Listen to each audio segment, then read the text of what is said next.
자, 이제 이 환율을 이용을 해서 뭐 두 국가 중에 한 국가의 화폐 가치만 바꿔주면 되겠죠.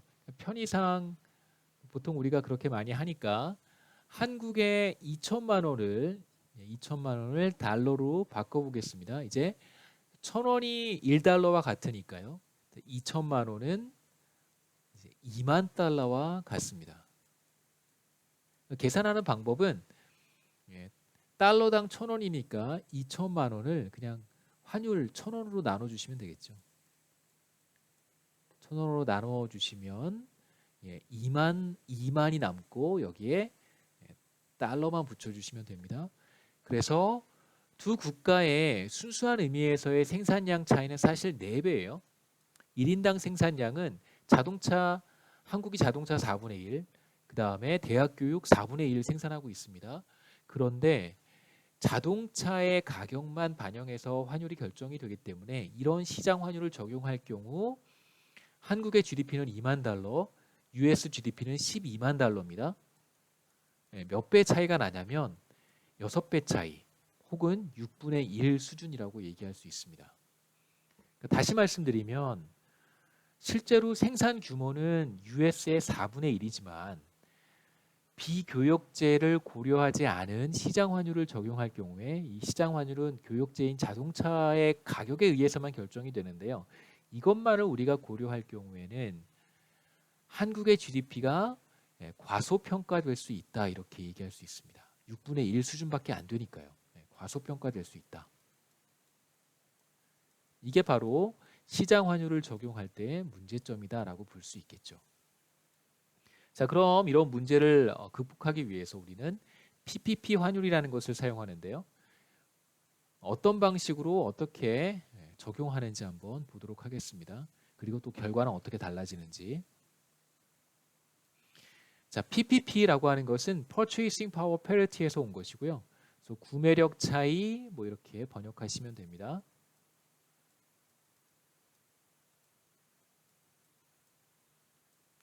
번역할 때는 구매력 차이 환율 이렇게 얘기하지 않고요. 그냥 PPP 환율이라고 번역하는 것이 제일 저는 적당하다고 생각합니다.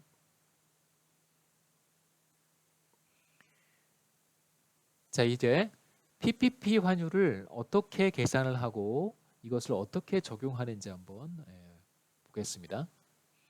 자, 첫 번째 단계 방법은 첫 번째 단계 1단계는 교역제와 비교역제가 모두 포함이 되도록 바스켓을 설정을 하는 것입니다. 그러니까 다시 말씀드리면 첫 번째 단계에서 우리가 뭘 하고 싶냐면 똑같은 바스켓을 US에서 구입할 때 얼마의 비용이 들고 똑같은 바스켓을 한국에서 구입할 때 얼마의 비용이 드는가. 아까 제가 말씀드렸던 것처럼 1,000달러를 한국에서 쓸 때에 호텔에서 몇 박 할 수 있고 뭐 식사를 몇 끼 할 수 있는가. 이제 그 돈을 가지고 한국보다 소득 수준이 일반적으로 낮은 국가에 가서 여행을 할 때 뭐 호텔에서 몇 박을 할 수 있고 식사를 뭐 몇 회 할 수 있는가를 제가 이제 말씀을 드렸는데 마찬가지로 이 경우에는 이제 바스켓을 고정을 시켜 놓는 거예요. 그러니까 호텔 3박 그다음에 식사 5회라고 하는 바스켓을 정해 놓는 것입니다. 그래서 바스켓을 정해서 US에서의 바스켓의 비용, 한국에서의 바스켓의 비용을 이제 비교를 하는 것입니다. 자, 여기서의 바스켓은 편의상 그냥 한 국가의 생산량을 이용하면 좋습니다. 그래서 자동차 한 대와 대학 교육 100시간을 우리가 바스켓으로 설정을 하겠습니다. 자, 이제 이 바스켓을 US에서 평가하고요. 이 바스켓을 이어서 한국에서 평가해 보겠습니다. 자, US에서 제가 지금 설정한 이 바스켓을 평가해 보면 US가 이 바스켓을 생산한다면 혹은 아까 뭐 제가 말씀드렸던 것처럼 이 바스켓을 US에서 구매한다면 얼마의 화폐가 필요한가?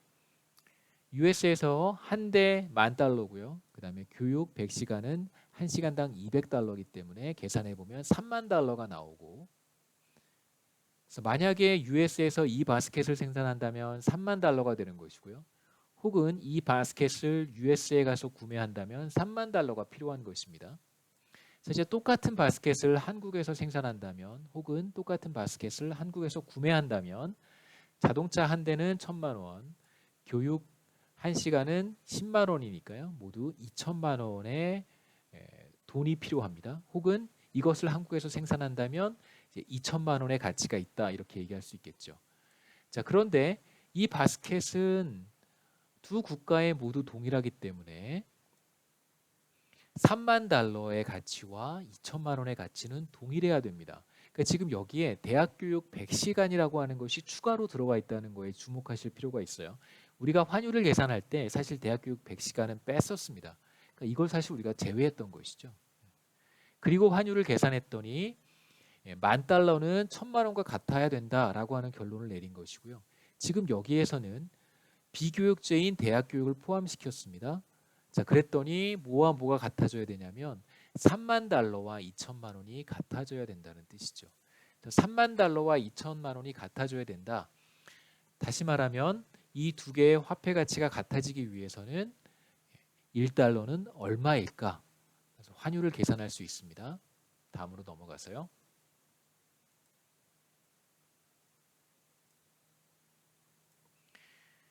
가장 간단한 방법은 환율이라고 하는 것은 뭐 예를 들어서 지금 환율이 1,300원에 근접했으니까 1,300원이라고 한번 해보겠습니다. 1,300원 per 달러 이렇게 표현한단 말이에요. 1달러당 1,300원. 그래서 원화를 달러로 나눠주는 것입니다. 기억하기 쉽게요. 그래서 2천만 원과 3만 달러의 가치가 같다고 했으니까 2천만 원을 3만 달러로 나눠주면 아주 쉽게 667원 이렇게 구할 수 있습니다. 그러니까 우리 앞의 예에서 교역제만 고려했을 때 시장 환율은 달러당 1,000원이었었는데 그러니까 달러당 1,000원과 달러당 667원을 비교하면 둘 중에 어떤 환율에서 원화 가치가 더 높다라고 얘기하냐면 여기에서 원화 가치가 더 높다라고 얘기합니다. 원화의 가치가 더 높아진 것입니다. 왜 그런가요? 원화 가치가 더 높아진 이유가 뭔가요? 똑같은 화폐를 가지고 한국에 가서 대학 교육이라고 하는 서비스를 더 많이 구매할 수 있습니다. 왜냐하면 대학 교육이 더 싸기 때문에 그런 것이죠. 대학 교육이 더 저렴하기 때문에 상대적으로 대학 교육이 더 저렴하기 때문에 한국에 가게 되면 대학 교육을 동일한 어떤 돈으로 대학 교육을 더 많이 구매할 수 있어서 원화의 가치가 더 높다라고 얘기하는 것입니다. 그래서 구매력이 더 높아지는 것이죠. 아까 제가 이제 호텔과 뭐 식사에 의해서 말씀드렸던 것처럼 여기에서 이제 한국에서의 구매력이 더 높아지는 것입니다. 그래서 우리가 PPP 환율을 계산을 했고 이렇게 계산한 667원이 바로 PPP 환율입니다. 동일한 바스켓의 가치로부터 도출한 환율이 바로 PPP 환율입니다. 자, 이제 우리가 PPP 환율을 도출을 했습니다. 아까와 마찬가지로 한국의 GDP에 PPP 환율을 적용하는 것입니다. 달러당 1,000원을 적용하는 것이 아니라 이번엔 달러당 667원을 적용하는 것이죠.